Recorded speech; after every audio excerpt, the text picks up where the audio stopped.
Evangelho como me foi revelado por Maria Valtorta, capítulo 335. Capítulo grande. A falsa amizade de Ismael ben Fabi e o hidrópico curado em dia de sábado.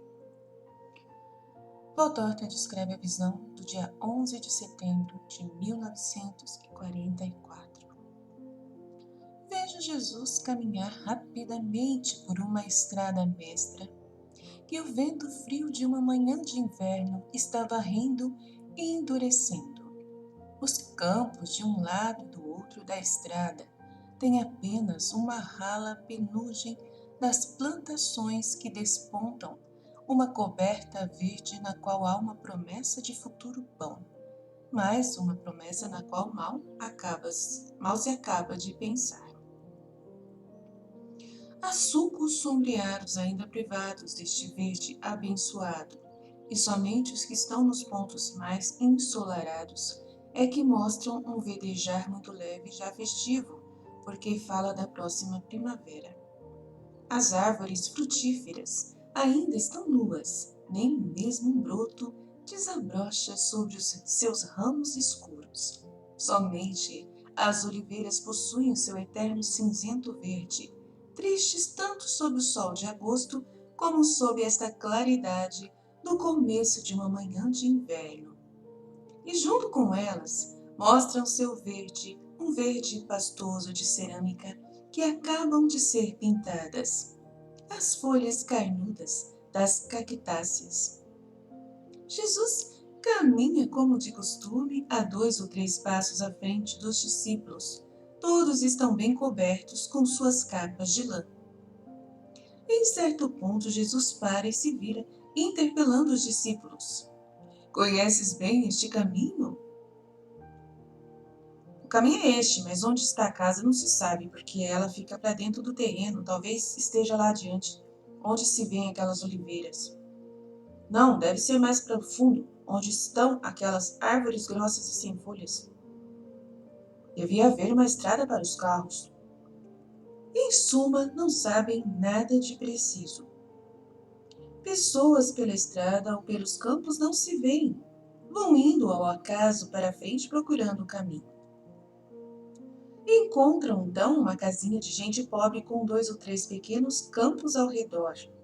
Uma mocinha vem trazendo água de um poço. Vaza-te, menina, diz Jesus, parando no limite marcado pela sebe, onde há uma passagem para quem vai e para quem vem. Mas é ti que queres? Uma informação. Onde é a casa de Ismael, o fariseu? Estás fora da estrada, senhor. Deves voltar até a encruzilhada e tomar a estrada que vai para o ponto do pôr do sol. Mas tens que caminhar muito, porque deves voltar até a encruzilhada e depois andar e andar. Já comeste? Está fazendo frio, o estômago vazio o faz sentir mais. Entra se quiseres, nós somos pobres, mas tu também não és rico, por isso podes adaptar-te. Vem! E grita com sua voz aguda: Mamãe! Aparece na soleira uma mulher dos seus 35 anos ou 40 anos. Tem o rosto honesto, mas um pouco triste. Traz nos braços um menino de uns 3 anos meio despido. Entra, o fogo está aceso, eu te darei leite e pão. Eu não estou sozinho, estou com estes meus amigos. Que entrem todos, e a bênção de Deus esteja para com os peregrinos que eu hospedo. Entram em uma cozinha baixa e escura que alegra um fogo vivo. Sentam-se aqui e ali sobre caixa-bancos rústicos. Agora eu vos vou preparar. Amanhã não pus ainda nada em ordem, desculpai-me. Vive sozinha? É Jesus quem pergunta. Tenho marido e filho, 7. Os 2 maiores estão ainda na feira de Naim. Eles devem ir lá porque meu marido está doente. Uma grande dor. As meninas me ajudam, este é o menorzinho. Tem um pouco, só um pouco maior. Tem um outro filho, só um pouco maior. O pequenino, agora vestido com sua pequena túnica, corre de pés descalços para Jesus e o olha curiosamente. Jesus lhe sorri, a amizade está feita. Quem és tu? Pergunta confiante o menino. Sou Jesus. A mulher se vira para olhá-lo atentamente. Permaneceu com um pão nas mãos entre o fogão e a mesa. Abre a boca para falar, mas depois se cala. O menino continua. Para onde vais? Pelos caminhos do mundo. Fazendo o quê? Abençoando os meninos bons e as casas deles, onde são fiéis à lei. A mulher torna a fazer um gesto. Depois ela faz um sinal a Judas Iscariotes, que é o que está mais perto dela. Ele se inclina para a mulher que pergunta: Mas quem é esse teu amigo? E Judas, inchado, fica parecendo que o Messias é quem é pelo merecimento e bondade dele. É o Rabi de Galiléia, Jesus de Nazaré, não sabias, mulher? Este caminho fora de mão, e eu tenho tantos sofrimentos, mas poderei dizer a ele? Podes, diz tranquilamente Judas. Parece-me um desses grandes no mundo quando concedem audiência.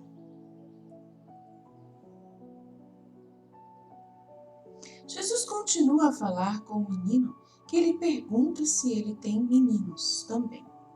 Enquanto a menina já vista e uma outra, um pouquinho maior, estão trazendo leite e vasilhas. A mulher vai para perto de Jesus, fica um pouco hesitante, depois dá um grito sufocado. Jesus, piedade do meu marido. Jesus se levanta, a ultrapassa com sua altura, mas a olha com tanta bondade que ela se anima. Que queres que eu faça? É muito doente, inchado como um odre, não pode dobrar-se e trabalhar. Não acha descanso porque se sufoca e fica impaciente. E nós temos meninos ainda pequenos. Queres que eu o cure? Mas por que o queres de mim? Porque tu és tu? Eu não te conhecia, mas ouvi falar de ti. A sorte te trouxe à minha casa, depois de ter te procurado 3 vezes em Naim e Caná. Por 2 vezes estava também meu marido. Procurava-te, ainda que viajar de carro os fizesse sofrer muito. Agora mesmo, ele está fora com o irmão dele e deram-nos notícias de que o Rabi, depois de sair de Tiberíades, iria para Cesareia de Filipe, e ele foi atrás de ti, para lá, a fim de esperar-te. Eu não fui a Cesareia. Eu vou até o fariseu Ismael e depois irei em direção ao Jordão. Tu que és bom, vais à casa do Ismael? Sim, por quê? Porque, Senhor, eu sei que tu dizes de não julgar, de perdoar e amar-nos. Eu nunca te vi, mas tenho procurado saber de ti o mais que eu podia e pedi ao Eterno que eu pudesse ouvir-te pelo menos uma vez. Não quero fazer coisa que te desagrade, mas como podes deixar de julgar Ismael e amá-lo? Eu não tenho nada de comum com ele e por isso nada tenho a perdoar-lhe. As insolências que ele nos dirige quando encontra a nossa pobreza em seu caminho, as sacudimos para longe de nós com a mesma paciência com que sacudimos a lama e a poeira que ele nos joga quando ele passa veloz com suas carruagens. Mas amá-lo e não julgá-lo é difícil demais.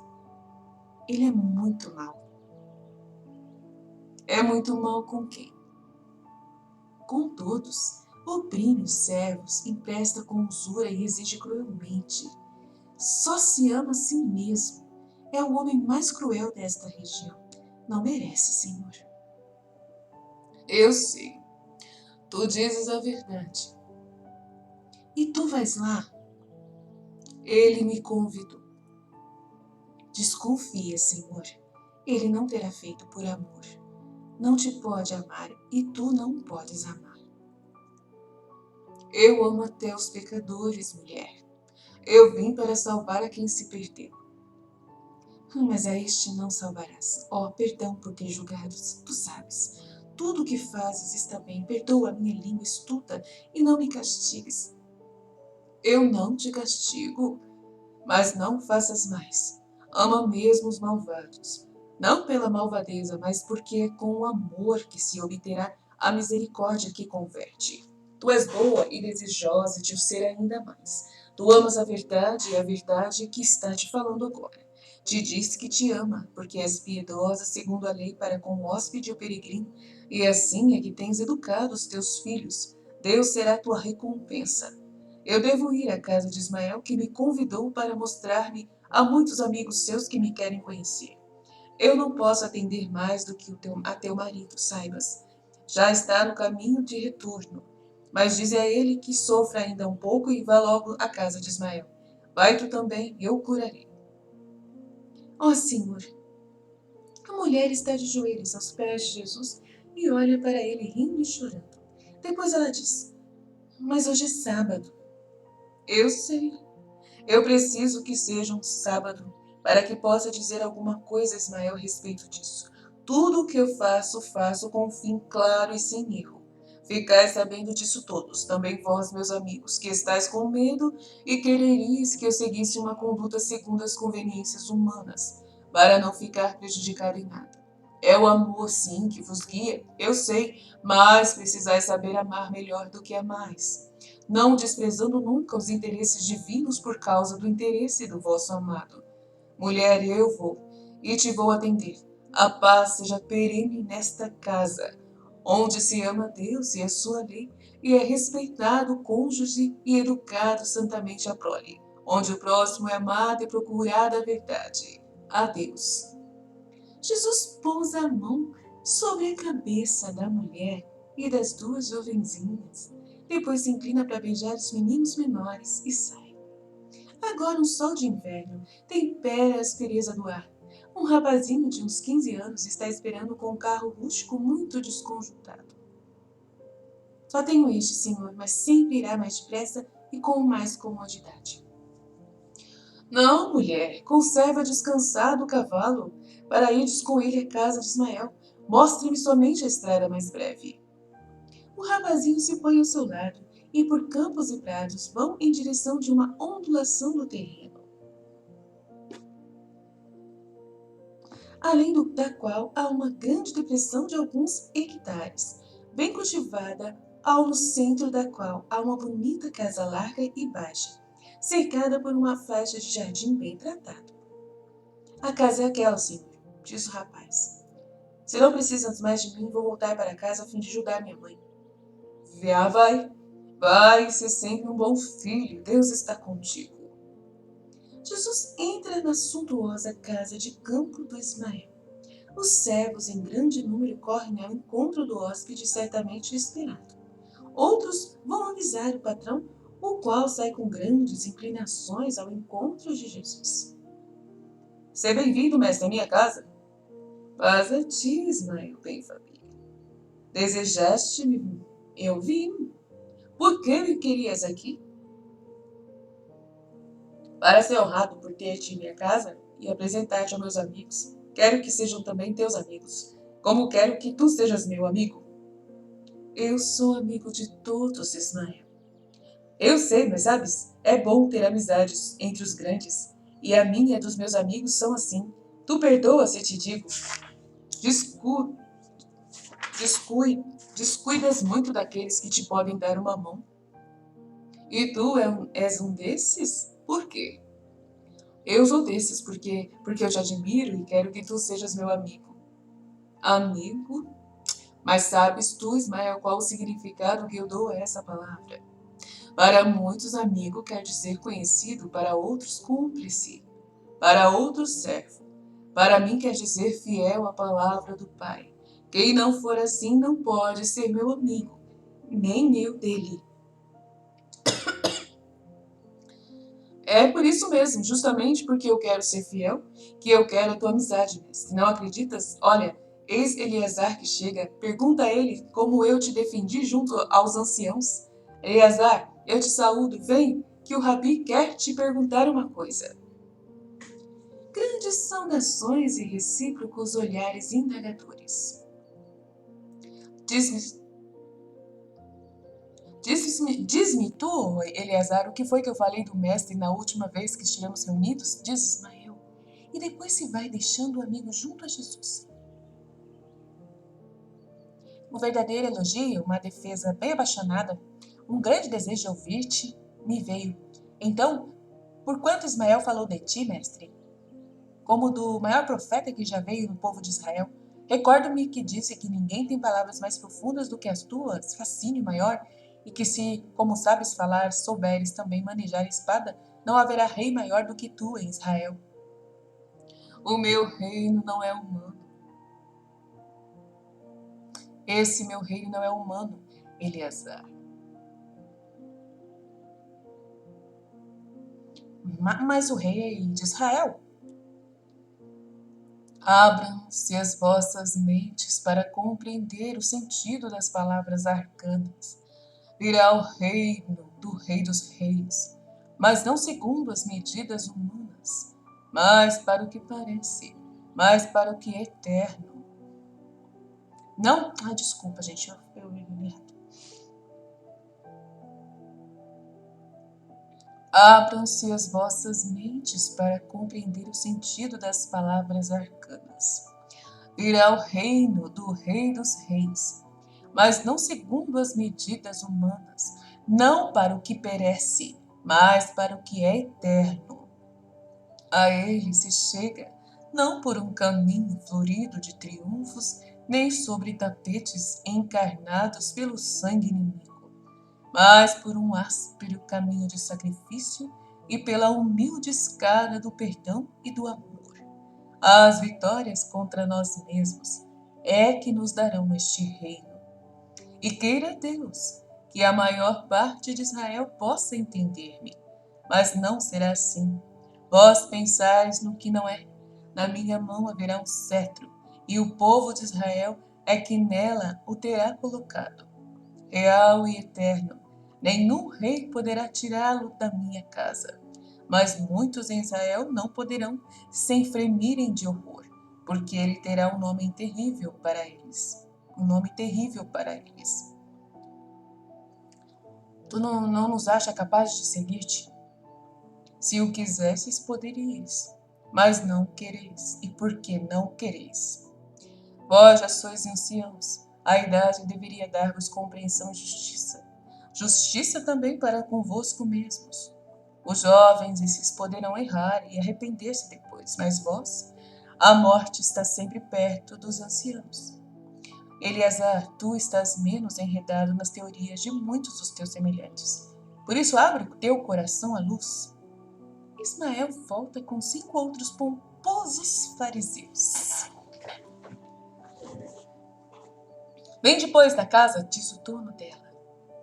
E tendo deixado o átrio rico de cadeiras e tapetes, entram em uma sala aonde foram levadas ânfora e bacias para as abluções. Dali passam depois para a sala de jantar muito ricamente preparada.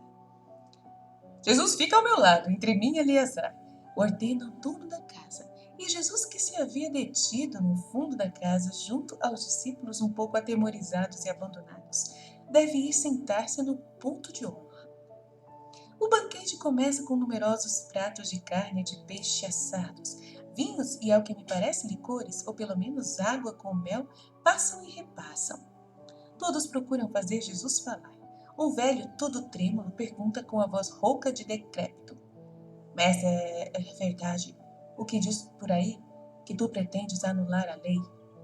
Eu não mudarei nenhuma jota da lei.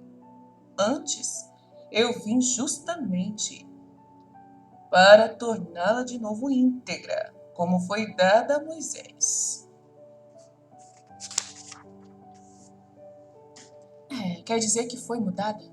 Nunca!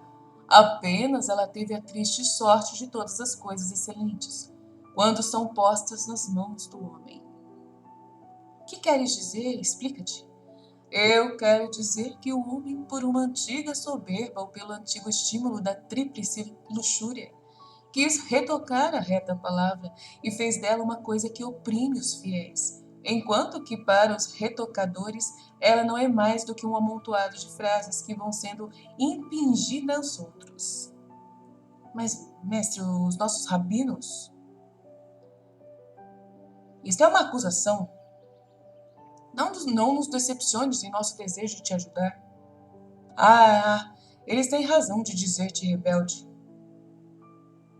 Silêncio! Jesus é meu hóspede, que ele fale livremente. Os nossos rabinos... Vamos ver se Jesus está falando isso aqui.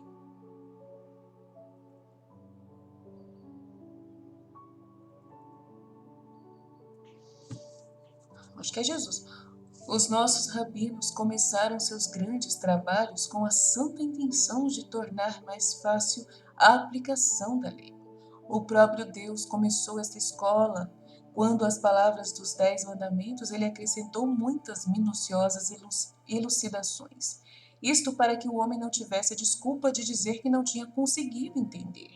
Portanto, foi um trabalho santo dos mestres que partem em pedacinhos para os pequenos o pão para os seus espíritos, dado por Deus. Mas é santo se tem reta intenção.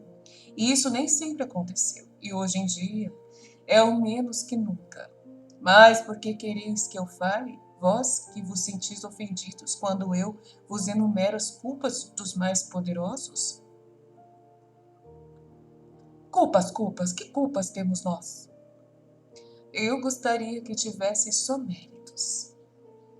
Mas não temos, tu pensas assim, os teus olhos o dizem. Jesus, não é criticando que se granjeia a amizade dos poderosos. Tu nunca reinarás, nem sabes a arte. Eu não vos peço para reinar como vós entendeis, nem mendigo amizades. Quero amor, honesto e santo, um amor que vá de mim para aqueles que eu amo e que se manifeste usando para com os pobres aquilo que eu prego e seja usado a misericórdia. Eu desde que te ouvi, eu não emprestei mais com usura, diz um deles. E Deus te recompensará por isso. O Senhor é minha testemunha, e se eu espanquei os meus servos, que mereciam umas varadas, desde que me foi dita uma das tuas parábolas, diz um outro.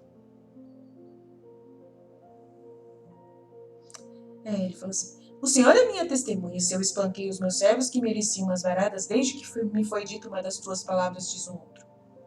E eu mais de 10 alqueires de cevada eu deixei nos campos para os pobres, diz ainda um outro. Os fariseus estão se louvando em alto estilo. Ismael ainda não falou nada. Jesus o interpela. E tu, Ismael?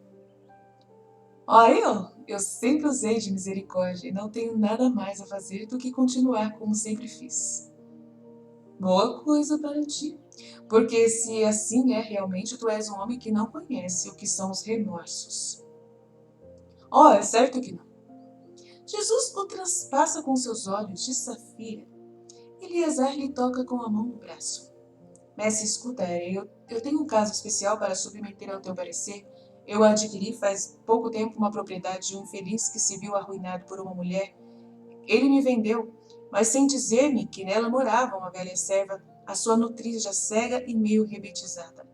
O vendedor não a quer, e eu não a quereria, mas jogá-la no meio da estrada, que farias tu, mestre?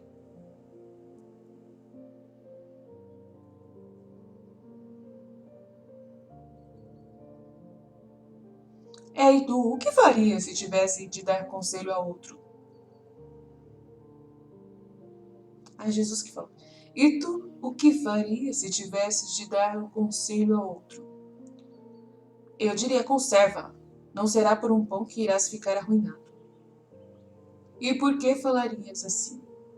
Ora, porque eu penso que faria assim, porque eu gostaria que me fosse feito assim. Tu estás bem perto da justiça, Eliezer. Faze como tu aconselharias, e o Deus de Jacó estará sempre contigo. Obrigado, mestre. Os outros estão resmungando entre si. Por que estás murmurando? Pergunta-lhes Jesus. Será que não falei certo? Este homem também não falou certo? Ismael que defende os teus hóspedes, tu que sempre usaste de misericórdia. Mestre, tu falas bem, mas Se fizesse sempre assim, seríamos vítimas dos outros. E é melhor, na tua opinião, que sejam os outros as suas vítimas, não é verdade? Eu não digo isso, mas há casos. A lei manda ter misericórdia. Sim, para com o irmão pobre, para com o forasteiro, o peregrino e viúva, mas esta velha que veio cair nos braços de Eleazar não é a irmã dele, nem a peregrina, nem forasteira, nem órfã, nem viúva. Ela não é nada dele, nem mais nem menos do que uma mobília velha que não é dele, mas ficou esquecida por seu antigo dono na hora da entrega do que ele vendeu. Portanto, Eleazar poderia até expulsá-la sem escrúpulo algum. Enfim, a culpa pela morte da velha não seria dele, mas do seu verdadeiro patrão, o qual não a pode mais manter, pois ele também é pobre, e por isso também ele está livre de obrigações. De modo que se a velha morrer de fome, a culpa é da velha, não é assim?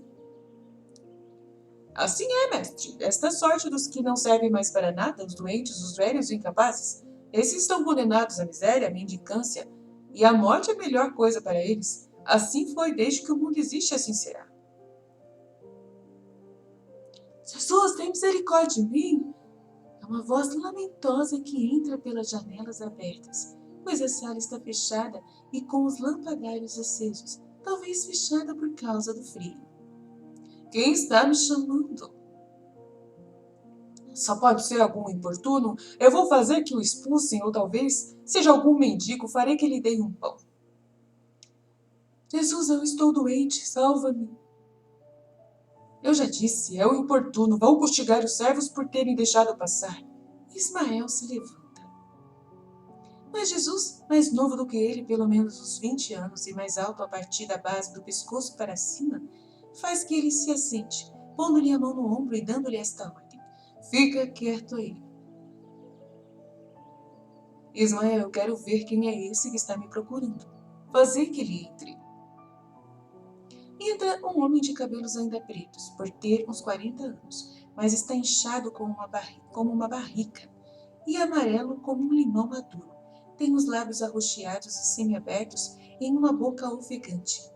Vem acompanhando a mulher da primeira parte desta visão. O homem anda para frente com dificuldade, tanto por causa da doença como pelo medo que tem. Ele se vê olhado com más intenções. Mas Jesus deixou seu posto e foi para perto do infeliz, pegando-o pela mão e levando-o para o centro da sala, para um espaço vazio, por entre as mesas dispostas em forma de U, e precisamente bem debaixo do lampadário. Que desejas de mim? Mestre, eu tenho te procurado muito, há muito tempo, mas quero a não ser a saúde. Também para os meus filhos e minha mulher. Tu podes tudo. Olha, aqui fiquei eu reduzido. E crês que eu possa te curar?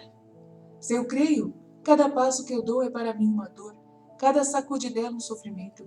E, no entanto, eu andei quilômetros para procurar-te, depois com o carro ainda vim vindo atrás de ti.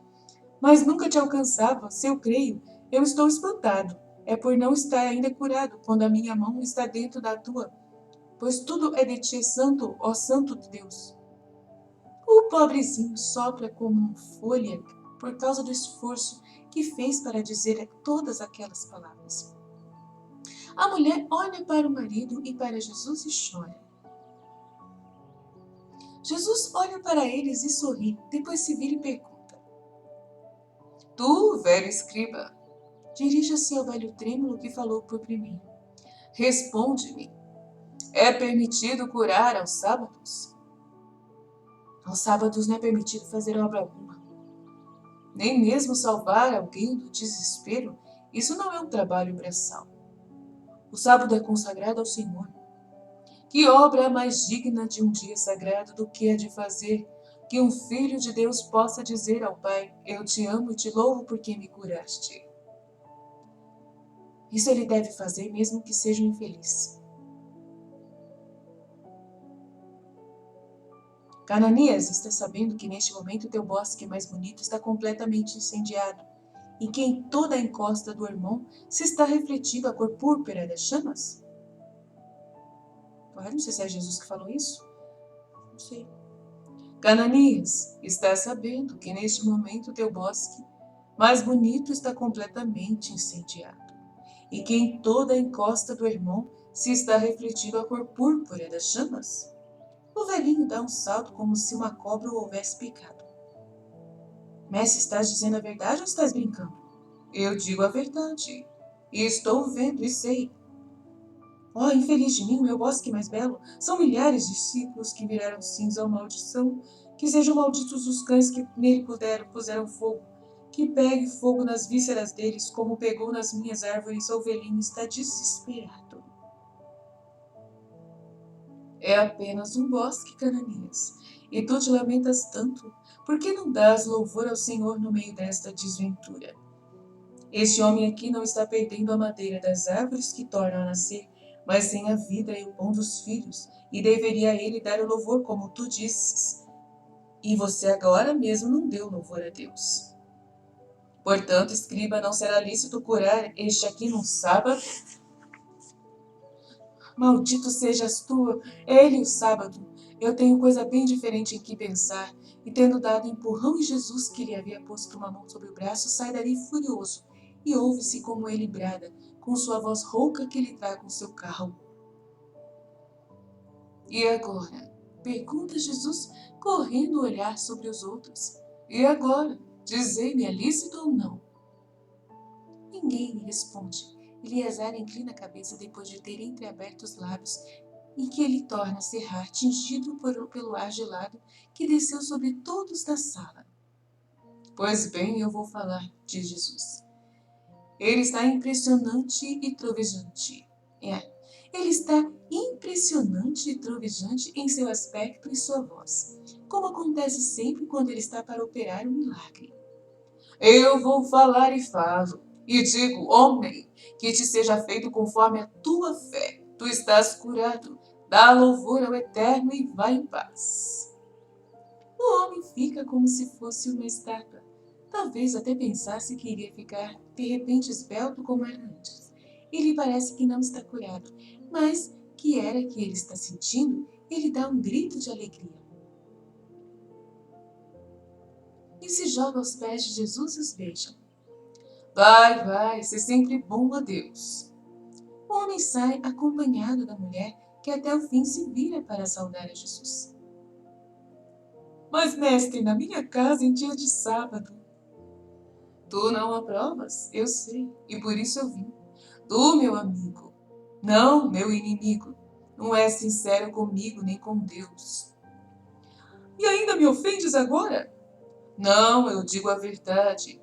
Tu disseste que Eleazar não está obrigado a socorrer aquela velha, porque ela não é de sua propriedade. Mas tu tinha 2 órfãos em tua propriedade, eram filhos de 2 servos teus fiéis, que morreram no trabalho. Um com a foice na mão e a outra morta pelo demasiado cansaço por ter te devido servir como exigiste dela, que trabalhasse por si mesma e pelo marido. E tu ainda dizias, eu combinei com 2 pessoas no trabalho e para conservar-te quero que faças o teu trabalho e o do morto. E ela fez aquele trabalho e nele morreu, depois de ter concebido. Pois aquela mulher era mãe, e não houve para com ela nem a compaixão que se tem para com o animal que se dá cria. Onde estão agora aquelas 2 crianças? Não sei, onde elas desapareceram? Não fiques mentindo agora. Ter sido cruel já basta. Não é preciso fazer uso da mentira para tornar ainda mais odiosos aos olhos de Deus os teus sábados, mesmo que sejam passados sem obra serviço. Onde estão aquelas crianças? Não sei mais, podes crer. Eu sei. Eu as encontrei uma manhã de novembro, uma manhã fria, chuvosa, escura. Eu as encontrei esfomeadas e trêmulas, perto de uma casa como 2 cachorrinhos à procura de um pedaço de pão.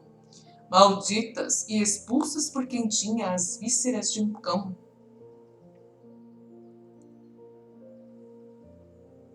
Porque até um cão teria tido compaixão dos 2 orfãozinhos. E tu e aquele homem não a tiveste. Os pais delas não te serviam mais, não é verdade?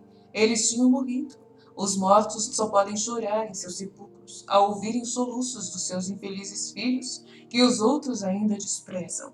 Mas os mortos levam seus prantos e os prantos de seus filhos a Deus, dizendo: Senhor, faze por nós as nossas vinganças, porque o mundo nos oprime quando não pode aproveitar-se de nós. Não te serviam mais os dois pequeninos, não é?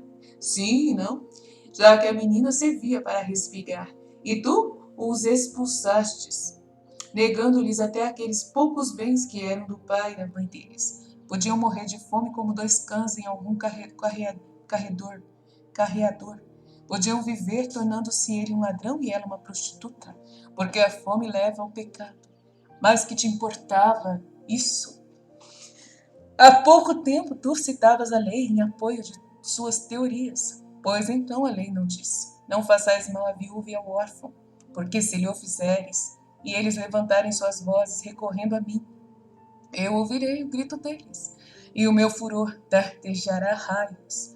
Eu vos exterminarei pela espada, e as vossas mulheres é que ficarão viúvas, e os vossos filhos órfãos? Não diz assim a lei? E então, por que tu não a cumpres? Tu que me defendes diante dos outros, por que então não a defendes? Não defendes a minha doutrina com o teu modo de viver? Tu queres ser meu amigo? E então, por que fazes o oposto que eu te digo? Um de vós está correndo a ponto de perder o fôlego, arrancando os cabelos por causa da perda do seu bosque. Mas por que não os arranca das ruínas do seu coração? E tu que estás esperando para fazê-lo? Porque é que quereis julgar-vos perfeitos, vós que por uma eventualidade vos dizeis grandes?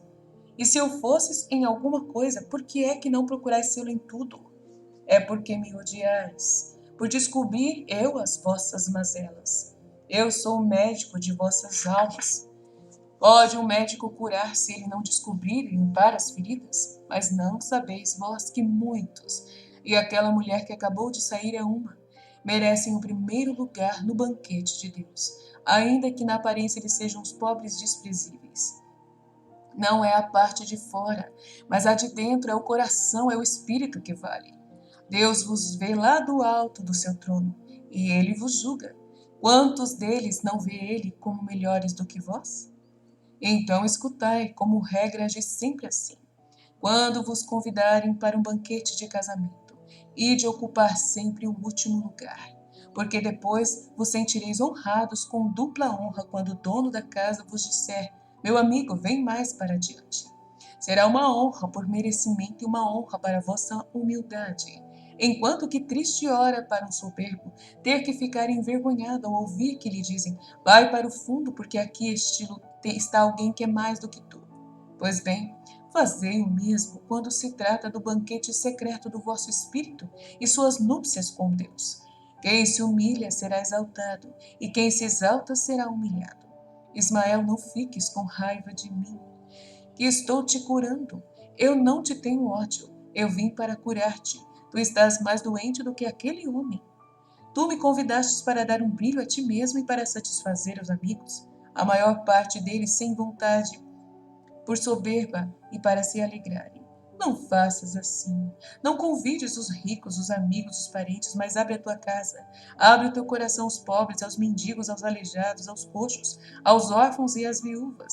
Eles te darão em troca suas bênçãos. Mas Deus as transformará para ti em graças. E no fim, no fim, que sorte feliz vai ser a de todos os misericordiosos, que de Deus receberão a retribuição da ressurreição dos mortos.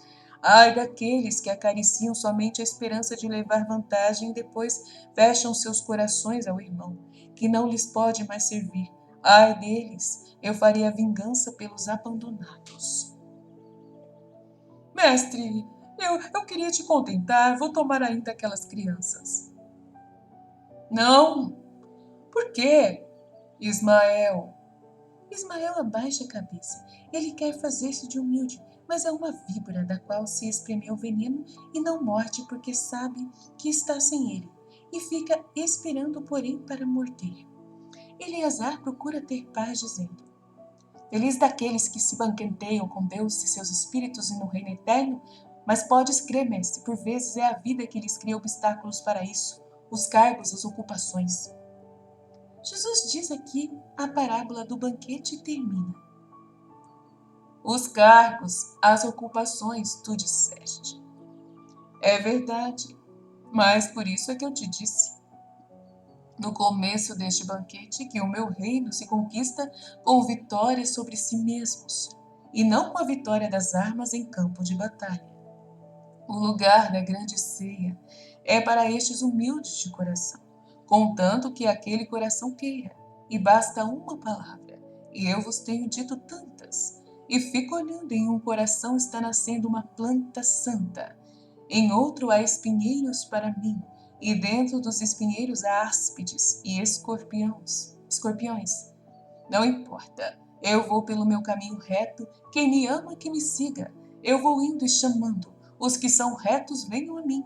Eu vou indo e instruindo, os que buscam a justiça que se aproximem da fonte. Quanto aos outros, julgá-los-á o Pai Santo, Ismael.